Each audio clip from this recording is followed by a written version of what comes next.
ગુજરાતવાસીઓ સુરેન્દ્રનગરના સૌ નગરજનોને હું ખૂબ ખૂબ શુભેચ્છાઓ પાઠવું છું.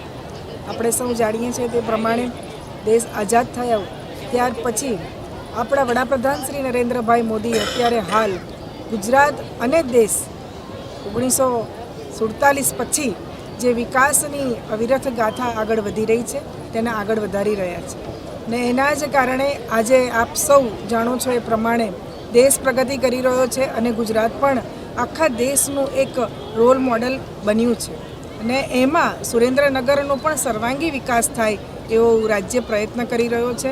અને આજ આપણે આપ સૌ જાણીએ છીએ પ્રમાણે ઘણી બધી અહીંયા આજે જે જાહેરાતો પણ થઈ અને સુરેન્દ્રનગર જિલ્લાના વિકાસમાં સરકાર શું કામગીરી કરી રહી છે એ પણ આપણે વાત કરી છે.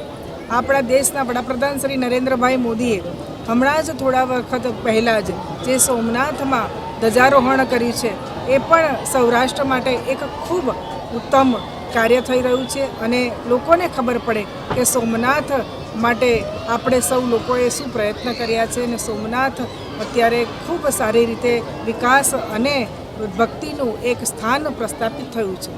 એની સાથે સાથે હું એ વાત પણ જરૂર કહીશ કે દેશના વડાપ્રધાન શ્રી નરેન્દ્રભાઈ મોદીએ આ દેશને 2047માં વિકસિત દેશ તરીકે આપણે આગળ વધી રહ્યા છે અને એમાં જે કાર્ય કરવાનું થઈ રહ્યું છે એ કાર્ય ગુજરાત સરકાર અને દેશના વડાપ્રધાન નરેન્દ્રભાઈ મોદી કરી રહ્યા છે.